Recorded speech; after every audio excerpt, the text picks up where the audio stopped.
Даусыз қауырсыз ұрпақ кетті. Зебраны бояп кетті. Біздің бақта қылмыс болса айғақ іздей бастайсың. Бағытты дұрыс табасың, Шерлок Як. Келмей оны қасында қылмыскерлер құтылмас. Дәлелді тез табады, Шерлок Як. Орта бойлы ақылды ынтымақты ол ашады. Әділетті орнатады, Шерлок Як. Шығып барамын. Шерлоктан бұрын табыңдаршы. Аюды күлкі газымен улаған кім? Сәлем.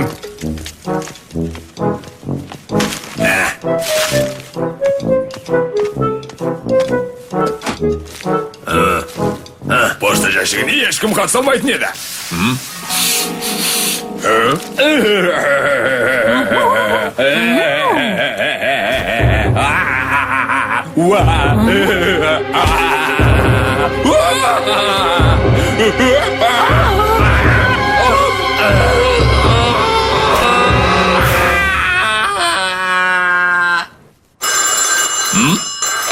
Бұл Шерлок Як. Бұл сен бедің беке дәрігер. Көз ашып жұмғанша жетемін. Айтайын дегенім Гермионаға қоңырау шаламында екеуміз сонда кездесеміз. Алло, бұл кім екен? Гермиона, бұл мен Шерлок. Аюдың жатағының жанында кездесейік. Ол бір қиындыққа тап болыпты. Көңілге күдіге алататын оқиға. Сен бүгін демаламысың? Сонымен не айтқың келіп тұр? Мен бүгін жұмыс жасай алмайым. Бірақ сен уайымдама. Өзімнің орныма алмастыратын детектив таптым. Алмастыратын ба? Яху! Қайырлы таң, сенімен жұмыс жасау мен үшін үлкен мәртебе, Шерлок.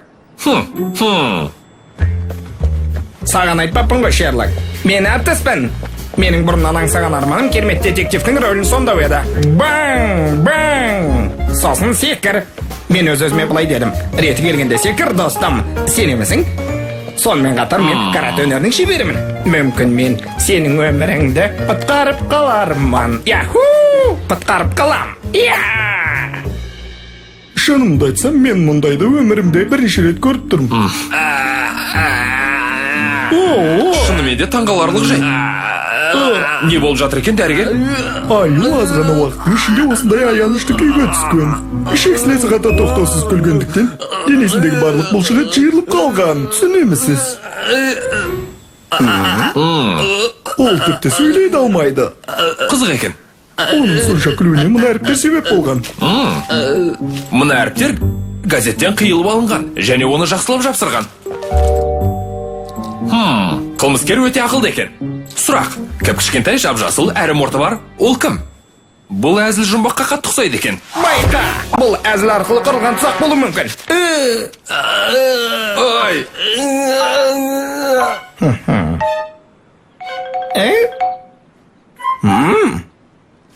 Кешір жалғанда бұл. Сонымен, өзі кішкентай жап-жасыл әрі мұрттары бар кім? Жауабы, бір құтыдан құлап кетіп, жасыл түске боялған және мұрт жабыстырып алған ұлу.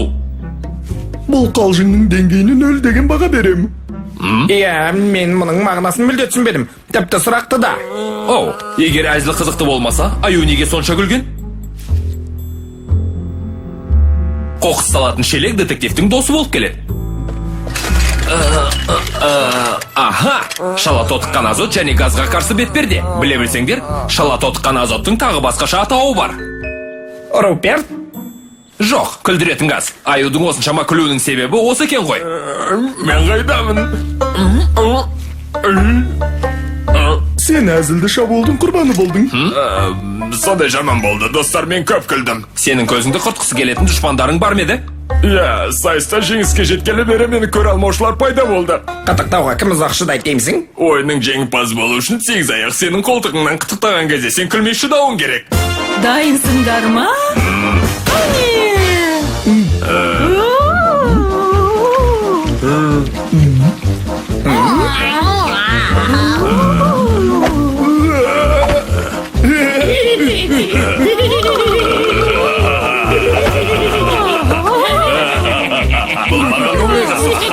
Мен ешқашан күлмеймін. Күлгім ақ келеді, бірақ күле алмаймын. Және ол қасиеті менің қарсыластарыма ұнамай қалды. Тотықыз, горилла және маймыл. Мұны сол үшеуінің біреу жасағанына шүбәм жоқ.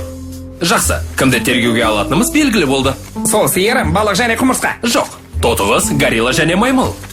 Қиын емес, мен жұмысқа кірістім. Гоп, қане, кірсейік. Оу, және абай бол. Біз сұрақтарды жаймен қоямыз. Ал енді аралдардан жеткен әсем әуен. Там-тырым-там-тырым-тырым. Столдың ба жағымсыз неме? Сен қашып кете алмайсың. Қане айт. Айтасың ба жоқ па? Әйтпесе мен сенің... Оған назар аударма, ол көмекшім. Көмекші. Әрине, құттықтауға кім ұзақ шыдайды деген ойынға күлмейтін жануарларды. Ол мойындап жатыр. Иә. Мен не істейін? Оны орайын ба? Әлде тебейін бе? Тек сабыр сақташы. Әдетте құттықтауға кім ұзақ шыдайды сайысының жеңімпазы мен болатынмын. Өзімнің қолданатын әдісім бар. Ешқашан жеңіліп көрмегенмін. Сен оны қалай жасайсың? Мен оларға арнайы қолданатын әзілімді айтам. Мысалға біреуін айта аласың ба? Иә, қиын емес. Қызыл өте әдемі және көрінбейтін не? Су сиыр балық немесе құмырсқа. Жоқ, бұл өзім. Мынаны қолданып айта аласың ба? Егер бұл сен шаттандырса, бұл менің өлшемім екен, бірақ менің бетпердем емес. Рахмет. Кешір. Саған айтар өтінішім бар. Мынаны менің атымнан сала аласың ба? Әрине. Мінекей. Кенгуру тотығыспен қалай сөйлескеніңді білемісің? Масқара. Мен өте жұмсақтық таныттым, солай ма? Жоқ, өте дөрекілік таныттың. Келесі тергеу жұмысын өзім атқарамын. Ал мен не істеймін сонда? Сен айғақтарды іздейсің. Қауырылған деген сөзі қанша қабар? Біреу, егер шатаспасам. Жарайды, бір қысосын болды. Қай жерге тоқтап едім? Тауға кім ұзақ шыдайды? Менің сол сайты жеңгім келгені рас. Себебі жеңімпазға тамаша сыйлық берді. Қандай сыйлық? 1000 жер жаңғақты пессо. Әрине ол маймылдың ойына кіріп шықпайтын ақша, сол себепті аюға ренжігенім рас. Ой. Маған күлкілі бір оқиға айтып бере аласың ба? Өтінем. Бұл менің тергеу жұмысым үшін өте маңызды. Егер қалағаның сол болса, тұра тұр. Менің бір ең күлкілі әзілім бар. Сұрақ. Өзі сары және оның қара түйірлері бар. Ол не? Ол банан. Жауабын айтып қойдың ғой. Ой, қабайы, қайтадан айтайын, сары және қара түйірлері бар, және оның қабығын арши аласың. Банан. Сен мұны біліп қойдың. Солай ма? Қара, Шерлок. Мен қоқыс салынған шелекпен достасып алдым және айғақ таптым. Шашты бояуға арналған жылтыр сырмен шаштың түсін өзгертуге болады және шаш жылтырап тұрады. Қара! Ол шашқа арналған сыр емес, бұл менің қабырғаға салынатын жазума қажет сепкіш. Қабырғаға салынатын жазу ма? Дүкенімді безендіру үшін. Оны бояғанда бетперде қолданатыныңа сенімдімін. Мынау сияқты бетперде. Әрине, бірақ жаман ойлап қалма. Қылмыс жасаған мен емеспін. Рахмет, маймыл. Дұрыс, осы жолы тергейтін қылмыскерді мен сұрақ қалсам қайтеді? Күдіктіні. Күдіктіні кешірі. Келесі тергеуді мен атқасам бола ма? Менің қолымнан келеді, уәде берем. Дөрекілік көрсетпе, жарай ма? Әлбетте. Мына бетпердені қолданып көрсең қайтеді, өтінем. Әрине, достым. Чихуахуаға арналып жасалған сияқты, мінеки достым. Мен сенің мазаңды алғым келмейді, бірақ сен бізге қызықты әзіл айтып бере аласың ба? Жақсы, сендерді қатты күлдіретін бір әзілім бар. Ал тыңдаңдар, достар. Жұмбақ. Сары қара түйірлер бар және оның қабығын ашуға болатын нәрсе. Банан. Бұл әзілің ақмақтық қой. Не айтқың келіп тұр? Бұл керемет жұмбақ. Істеген қылмысыңды мойында, әйтпесе мен сені осы тұрған жеріңде жоқ қылам. Оған назар аударма, ол жай көмекшім. Менің кінәм жоқ, достым. Не де болса менің аюға ешқандай ренішім жоқ. Себебі ол сайысты бір күн жеңіп алармын. Тек дайындалуым керек. Бұл жабыстырылатын қағаз сияқты ғой. Қағаз деймісің? Мен 3 айдан бері күн демей түн демей жаттығып келемін. Өкінішке қарай әлі дайын емеспін. Бірақ 30 жылдан соң көресіңдер, мен жабыстырылатын қағаздармен жеңіске жететін боламын. Білесің бе, Шерлок, соңына жеткен сыңайлымыз, мен банк детектив болатыныма сенімді емеспін. Оның енді маңызы шамалы. Кімнің қылмыскер екенін білемін. Ал сен қалай ойлайсың, жас детектив?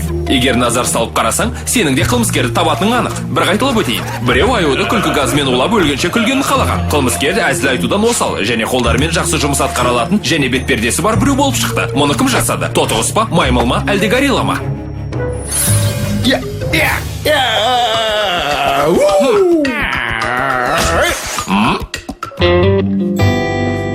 Негізінде бәрі оп-оңай. Сенше, тотығыз, бетперде саған шақ екен. Сонымен қатар сен аюға ренжіп жүрсің.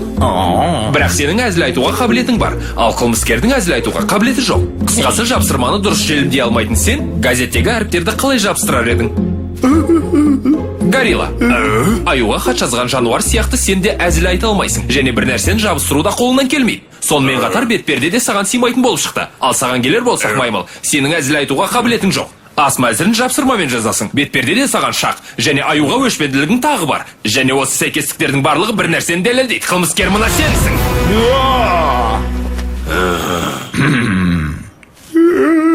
Сен газеттегі әріптерді қиып алып, параққа өзіңнің қолданатын әзіліңді жазып жабыстырып қойдың. Аюдың жатағында хатқа күлкі газын сеуіп, ал өзің газға қарсы бетперден киіп алдың. Бірақ сен өз қылмысыңның бетін өзің ашып қойдың. Себебі сен барлық қолданған заттарыңды қоқыс шелегіне салып кеткенсің. Аю хатты алғанда газ иісін сезіп қатты күле бастаған.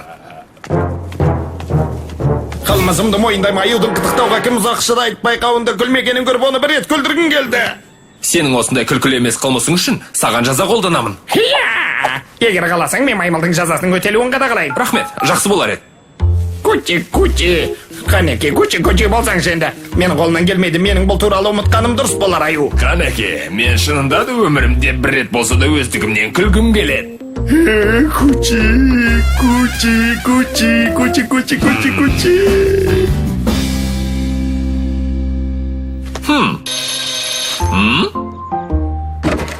Сәлем, Шерлок.